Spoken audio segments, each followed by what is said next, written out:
எல்லாருக்கும் வணக்கம். எல்லாரும் எப்படி இருக்கீங்க? நான் ரொம்பவே நல்லா இருக்கேன். எல்லாரும் ரொம்ப நாளாக கேட்டுட்டு இருந்த கொஷனுக்கு தான் நான் ஆன்சர் பண்ண போகிறேன்.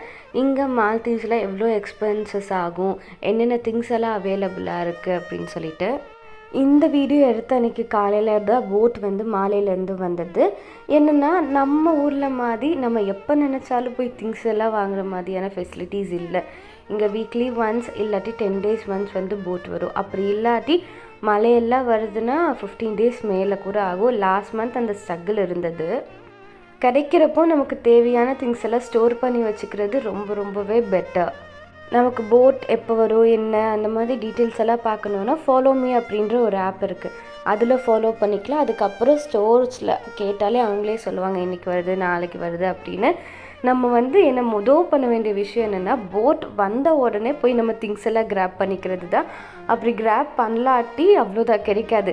நம்ம நினைப்போம் ஒரு 1 hour கழிச்சு போய் வாங்கலாம் அப்படின்னா அந்த 1 hourக்குள்ளே முக்கால்வாசி திங்ஸ் முடிஞ்சிடும். ஏன்னா எல்லாருமே போட் வந்தது தெரிஞ்சிடும், எல்லாருமே வாங்கிட்டு போயிடுவாங்க. போட்டில் திங்ஸ் வரப்போ இந்த மாதிரி எந்தெந்த கடைக்குன்னு சொல்லி நேம் எழுதியே வரும். அந்த ஸ்டோர்காரவங்க வண்டி எடுத்துகிட்டு வாங்கிட்டு போயிடுவாங்க. அதை வேடிக்கை பார்க்க எனக்கு என்னமோ ரொம்ப பிடிக்கும். நம்ம ஊர் நாட்டு பழங்கள் எல்லாம் இருக்கும்ல, மாம்பழம் கிடைக்கும். பட் அது ரொம்ப காஸ்ட்லி. ஸோ அதை பார்க்கும்போதே சரி வேண்டாம் நானே என்னை கண்ட்ரோல் பண்ணிப்பேன். மீதி ஃப்ரூட்ஸ் எல்லாம் அவைலபிளாக இருக்குது. ஸோ பெட்டர் நம்ம அது வாங்கிக்கலாம் அப்படின்னு. ஆப்பிள் அவைலபிளாக இருக்கும், ஆரஞ்சு, இது ரெண்டுமே நல்ல சீப்பாகவே கிடைக்கும். வாட்டர்மெலன், கிரேப்ஸு, அதுக்கப்புறம் ஃபேஷன் ஃப்ரூட், மங்குஸ்தான், அவகாடோ இதெல்லாம் கிடைக்கும். நமக்கு இங்கே சீப்பான அந்த ஃபாரின் ஃப்ரூட்ஸ் எல்லாம் கொஞ்சம் விலை கம்மியாக இருக்கிற மாதிரி இருக்கும். ஸோ பெட்டர் அதை வாங்கி சாப்பிட்டுட்டோன்னா பிரச்சனையே இல்லை. இந்த ஒரு குக்கும்பர் 14 rupees கிட்ட, அப்போனா கன்வெர்ட் பண்ணி பார்த்துக்கோங்க இன்ட்டு 5 போட்டு எவ்வளோ அப்படின்னு சொல்லிட்டு. வெஜ்ஜீஸ்னு பார்த்தீங்கன்னா ஸ்டாண்டர்டாக ஒரு 4 காய் வரும். என்னென்னா கேரட், பீன்ஸு, கேபேஜ், அதுக்கப்புறம் பீட்ரூட் வரும். பட் மந்த்லி ட்வைஸ் ஒன்ஸ் இந்த மாதிரி வரும். போட்டில் இல்லாமல் இங்கேயே விளைவிக்கிறதுனா கத்திரிக்காய், புடலங்காய், பூசணிக்காய், இந்த 3 காய் இங்கே ஒருத்தவங்க ஹார்வெஸ்ட் பண்ணுறாங்க ஒரு வீட்டில். அவங்கக்கிட்ட கேட்டால் கிடைக்கும். அதுக்கப்புறம் தேங்காயுமே அவங்கக்கிட்ட தான் நான் வாங்குவேன். தேங்காய் 1 4 rupees. கத்திரிக்காய் என்னென்னா 250 grams 7 rupees இந்த மாதிரி வரும். ஸோ ஒரு ஆளுக்குன்னும் போது நமக்கு எல்லாமே அஃபோர்டபுளாக தான் இருக்கும். அப்புறம் நான்வெஜ்ஜுன்னு பார்த்தா மீன் இருக்குல்ல, அது 15 days ஒன்ஸ் அதுக்குமே தனியாக போட் வரும். இங்கே அவைலபிளாக இருக்கிறது ஒரே மீன் தான், டியூனா மட்டும்தான் வந்துட்டே இருக்கும்.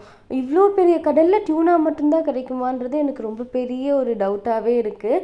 நம்ம மீன் பிடிக்க போகும்போதெல்லாம் நிறைய வெரைட்டிஸ் ஆஃப் ஃபிஷ் எடுத்துகிட்டு வராங்க. பட் நம்ம சேல்ஸுக்குன்னு வரும்போது டியூனா மட்டுமே கொண்டு வராங்க. வேறு நான்வெஜ்னு பார்த்தீங்கன்னா உங்களுக்கு எல்லாமே ஃப்ரோசன் ஐட்டம்ஸாக தான் கிடைக்கும். சிக்கன் கிடைக்கும். 1 கிலோ 200 கிராம் 75 rupees இருக்கும். 1 kg வேணும்னா இருக்கும். கட் பண்ணியுமே இருக்கும், கட் பண்ணாமல் இருக்கும். அதுக்கப்புறம் பீஃப் இருக்குது, ட்ரை ஃபிஷ் இதெல்லாமே நல்லாவே கிடைக்கும். ட்ரை ஃபிஷ் காஸ்ட்லின்னு சொன்னாங்க. நான் இருக்கிற ஐலாண்டில் ப்ரானு, கிராப் இதெல்லாம் எதுவுமே இல்லை. சில ஐலாண்ட்ஸில் இருக்கும்னு நினைக்கிறேன். அதுவுமே ஃப்ரோசன் ஐட்டம்ஸாக தான் மேக்ஸிமம் இருக்கும். நான் சிக்கன் தான், என்னோடய ப்ரிஃபரன்ஸ் சிக்கன் தான். எனக்கு மீன் என்னமோ இங்கே ஸ்மெல்லே பிடிக்கல, ரொம்ப ஒரு மாதிரி ஸ்மெல் வர மாதிரி இருக்குது. ஸோ அதனால் நான் மீன் சாப்பிட்றதில்ல, சிக்கன் தான் சாப்பிடுவேன். சிக்கன் என்னென்னா நம்ம ஊரை விட ரொம்ப சாஃப்டாக இருக்கிற மாதிரி எனக்கு ஒரு ஃப்ரோசன் சிக்கன்றதுனாலையா என்னென்னு எனக்கு தெரியல. நம்ம ஊரை விட சாஃப்டாக நல்லா டெண்டரியாகவே இருக்கும். ஸோ இந்த ஃப்ரூட்ஸ், வெஜ்ஜீஸ், அதுக்கப்புறம் நம்ம ஸ்நாக்ஸ் ஐட்டம்ஸ், நான்வெஜ் இதெல்லாமே சேர்த்து எனக்கு லாஸ்ட் மந்த் எவ்வளோ வந்ததுன்னா 1300 rupees வந்தது. நம்ம ஊர் காசுக்கு பார்த்தீங்கன்னா 6500 செலவாயிருக்கு. ஓகே, இது அஃபோர்டபுளான ரேட் தான். இதை விட கம்மி பண்ணணும்னு நினச்சி நம்ம ரொம்ப ஸ்ட்ரிங்கியாக இருந்தோம் அப்படின்னா நம்ம பாடி ஹெல்த் போயிடும் போது. ஏன்னா வேறு ஊருக்கு வந்தபோது நம்ம ஃபுட் ஹேபிட்ஸ்லேருந்து டோட்டலாக மாறி இருப்போம். ஸோ அதனால் என்ன கிடைக்குதோ அதை சாப்பிட்டு நம்ம பாடி கண்டிஷனை மெயின்டைன் பண்ணிக்கணும். இல்லாட்டி விட்டமின் டெஃபிஷியன்சி வரும், நமக்கு தலை சுற்றும், ஹேர் ஃபால், ஸ்கின் ப்ராப்ளம்ஸ், இத்தனை விஷயங்கள் இருக்குது நம்ம சாப்பாடு கம்மி பண்ணுறதுனால. ஸோ பெட்டர் நீங்கள் என்ன கிடைக்குதோ எவ்வளோ கிடைக்குதோ நல்லா சாப்பிடுங்க. உங்கள் ஒரு ஆளுக்குன்னு நினச்சிட்டு பண்ணுங்கள். சேவ் பண்ணணும்னு நினச்சி சாப்பிடாமல் இருந்தீங்கன்னு வச்சுக்கோங்க, அதுக்கப்புறம் இங்கே ஒர்க்கே பண்ண முடியாத சுச்சுவேஷன் வந்தாலும் வரலாம். ஸோ பெட்டர் நல்லா சாப்பிட்டு ஹெல்த்தியாக சாப்பிட்டு நல்லா இருங்க, அவ்வளோதான். இங்கே கிடைக்காததுன்னு பார்த்தீங்கன்னா நம்ம ஊர் மசாலா ஐட்டம்ஸ் எல்லாம் இருக்குல்ல, லைக் கரம் மசாலா ஐட்டம்ஸ், சிக்கனுக்கெல்லாம் போடுவோம்ல, அந்த கிராம்பு, பட்டை, அந்த மாதிரி ஐட்டம்ஸ் எல்லாம் அவைலபிளாக இருக்குது. பட் ரொம்ப காஸ்ட்லி. ஸோ பெட்டர் நீங்கள் ஊர்லேருந்து அதெல்லாம் எடுத்துகிட்டு வந்துடுங்க. ஒரு வருஷத்துக்கு எவ்வளோ வேணுமோ அதை எடுத்துகிட்டு வந்துடுங்க. அதுக்கப்புறம் கீ எடுத்துகிட்டு வந்துடுங்க. தேங்காய் எண்ணெய் இதெல்லாம் அவைலபிள் இல்லை. பெட்டர் வந்து எண்ணெய், இந்த கரம் மசாலா ஐட்டம், ஸ்பைசஸ், மிளகாய் பொடி இதெல்லாம் நீங்கள் ஊர்லேருந்து எடுத்துகிட்டு வந்துடுங்க. எனக்கு இந்த ஃபுட் இதெல்லாம் கூட அஃபோர்டபுளாக தோணும். பட் ரொம்ப ரொம்ப எக்ஸ்பென்சிவாக நான் நினைக்கிறது என்னென்னா மொபைல் ரீசார்ஜ் தான்.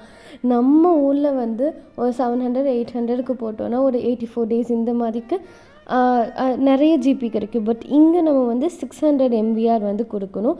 அப்படின்னா நம்ம ஊர் காசுக்கு 3000. ஸோ எனக்கு அது ரொம்ப எக்ஸ்பென்சிவாக தெரியுது. ஒன்று தான் ரொம்ப எக்ஸ்பென்சிவ் இங்கே. ஸோ ஃபுட்டுக்கு வந்து 1300, இப்போது ரீசார்ஜுக்கு வந்து 600. ஸோ மொத்தம் 1900 செலவாகும். அதுக்கப்புறம் இங்கே ஸ்கூலில் வந்து டீச்சர்ஸ் ஃபண்டுன்னு மந்த்லி 50 MBR பே பண்ணுவோம். ஸோ அப்படி இப்படின்னு மொத்தமாக ரவுண்ட் ஆஃப் பார்த்திங்கன்னா மந்த்லி 2000 வந்து செலவாகும். 2000னா நம்ம ஊர் காசுக்கு 10,000 வந்துடும். ரொம்ப நாளாக நீங்கள் கேட்டுட்டு இருந்த கேள்விக்கு ஓரளவுக்கு ஆன்சர் பண்ணியிருக்கேன்னு நினைக்கிறேன். ஓரளவுக்கு நீங்கள் கேட்ட கொஷனுக்கு ஆன்சர் பண்ணிட்டேன்னு நினைக்கிறேன். ஸோ நெக்ஸ்ட் வீடியோவில் பார்க்கலாம். பாய்.